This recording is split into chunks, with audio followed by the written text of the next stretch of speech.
Major advancements in the peace process in Colombia, plus a year after his death, doubts remains over the murder of Argentine prosecutor Alberto Nisman. This is From the South. For teleSUR English, I'm Cody Weddle. We start today in Colombia, where the government and the FARC guerrillas, they have agreed on a mechanism that will ensure a definitive ceasefire. Now, the ceasefire mechanism, as representatives from both sides in Havana explained, will be based on a monitoring mission led by experts from the United Nations and CELAC. The Colombian government officially filed a request to the UN Security Council to accompany the process.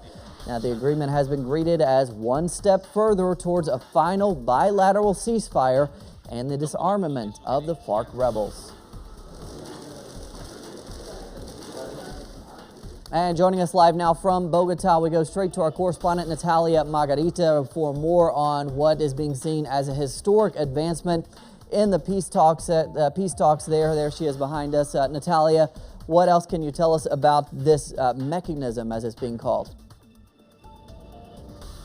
Yeah, just 1 week after the government and the FARC peace delegations resumed negotiations in Havana, they have announced a couple of hours ago that they have agreed on a United Nations political mission as a mechanism to verify and monitor an eventual bilateral and definitive cessation of hostilities, as well as the laying down of weapons. Now, and even though this is not itself an announcement on a bilateral ceasefire, it is indeed a very important step towards it, especially taking into account that both peace delegations were currently discussing how to guarantee the compliance with that eventual and very much expected here in Colombia bilateral ceasefire. Now, the United Nations political mission will include as observers, members of the community of Latin American and Caribbean states known as the CELAC body, Cody. Now, the work of this mission is initially expected for a period of 12 months that can be prolonged upon request of the Colombian government and the FARC insurgency. Now, also with today's announcement, both peace delegations request the United Nations Security Council to begin all preparations that are needed for the deployment of the non-armed observers that are expected to participate in this mission. And the feeling here in Colombia is that the United Nations will definitely commit with this political mission requested by the peace delegations in Havana, as the United Nations has already announced publicly their commitment to peace in Colombia in this 2016, Cody. All right, Natalia Margarita there in Bogota. Natalia, thanks so much. And we stay in Colombia now, where a group of lawmakers is challenging the sale of the state-owned energy company, ISAEN. Now, the members of Congress have brought the case to court as they consider that there are irregularities which could illegally benefit the buyers. Now, they say the sale was never open to other offers, and the only bid considered was that from the Canadian company Brookfield Assets Management. And another issue that is likely to come up is the participation of former British Prime Minister Tony Blair, who is under some scrutiny for his role in that sale. The two of the senior executives of Brookfield were as well senior officials of the government of British Prime Minister Tony Blair, who nowadays has turned into a lobbyist at a global scale. It just takes an internet search for one to realize that Tony Blair's background is dubious. Now Juan Manuel Santos has often said they are close friends, and some months ago a scandal broke in Colombia as it was revealed that Mr. Tony Blair was taking advantage of information from Colombia's National Planning Department. Moving on now, a year has passed since the body of the Argentinian federal prosecutor Alberto Nisman was found in his apartment with a single bullet hole to the head. Now, on Monday, hundreds of people attended a vigil in his honor in the capital there, Buenos Aires. Both Kneesman's death and the politically explosive case was investigated, but it remains unsolved. Now, President Mauricio Macri made the case a part of his campaign against former President Cristina Fernandez.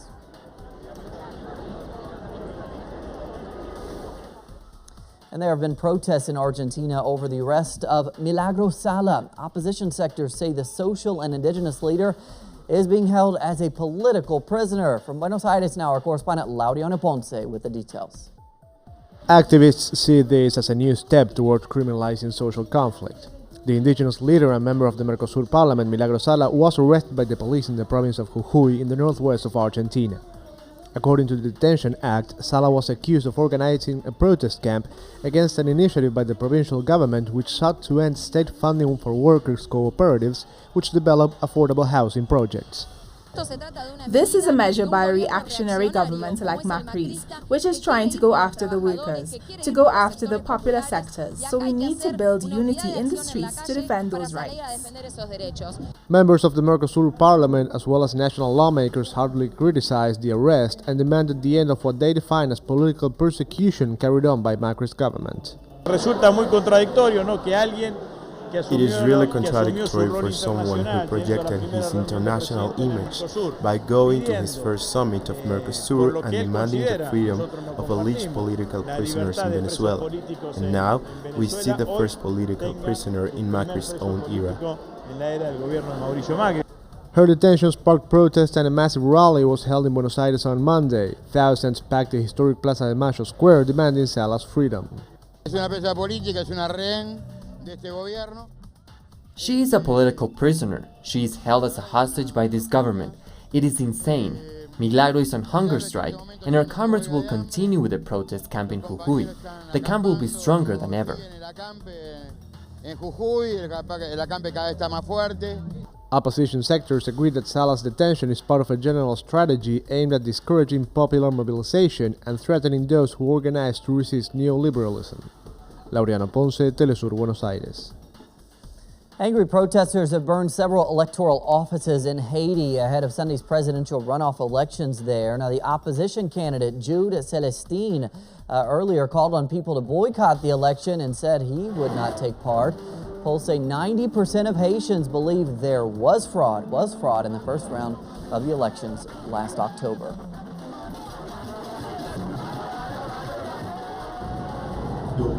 For the 24th, it's no. I won't be part of this farce. If it's a farce, it won't be an election. It will be a selection, because there will be only one candidate. So it will be a referendum, which is forbidden by our Constitution.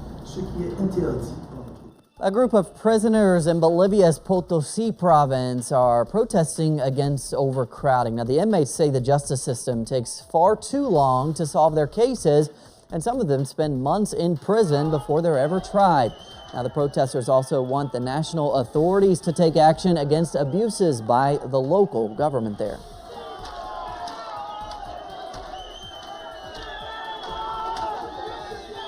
Thousands of Greek pensioners have been protesting against the government's plans to reform the pension system. Now, the government promised to cut public sector spending under the terms of last year's bailout. The pension reform would seek to cut government spending by $1.9 billion this year.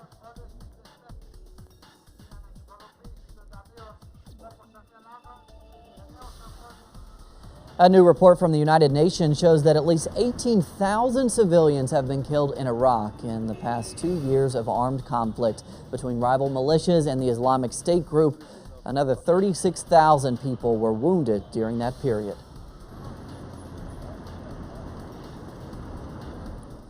Meanwhile, the same report says that the Islamic State group holds an estimated 3,500 slaves, mainly women and children. According to the UN, they come mainly from Iraq's Yazidi community, but also from other religious minorities.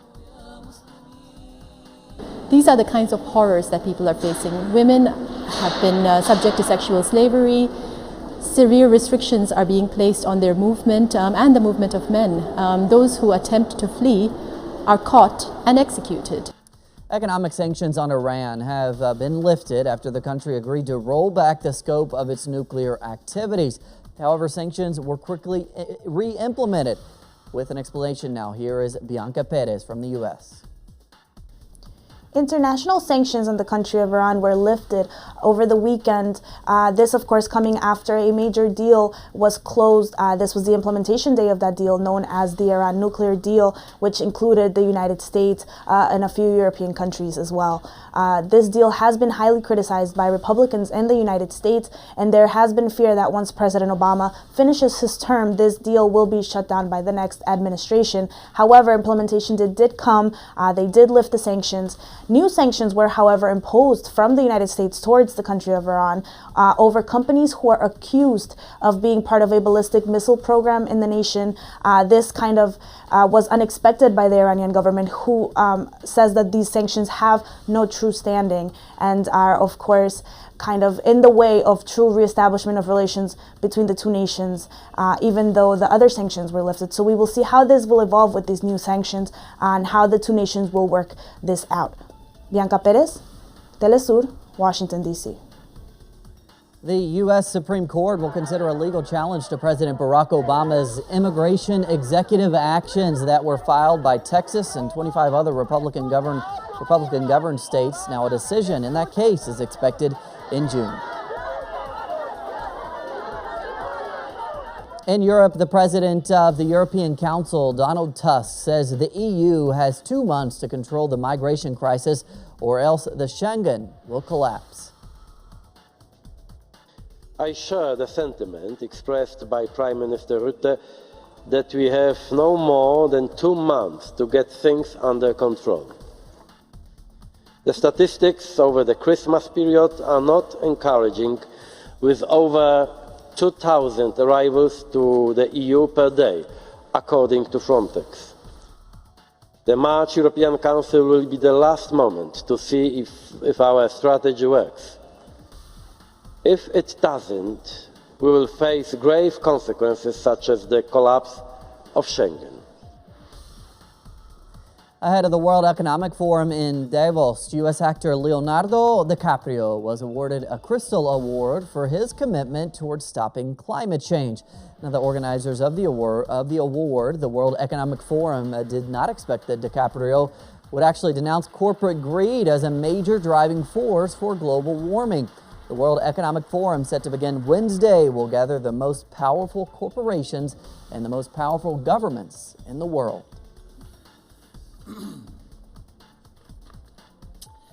Thank you, Professor Klaus. Now to sports, where we go to Mexico, where kite surfers took part in the Lord of the Wind competition, as it's called. Now, this annual competition, wow, check that out. It's in its 6th year, and it is the largest kite surfing event in the North American continent there in Mexico. Competitors, they rode the waves in Los Barriles for the 5-day event that ended on January the 17th. Impressive. Now, on Saturday, members of the Catalan theater company La Fura dels Baus performed with some 200 local and regional acrobats and musicians in a high-flying acrobatic event. It marks the opening of a special year for Valdivia, which has been named the American Capital of Culture of 2016.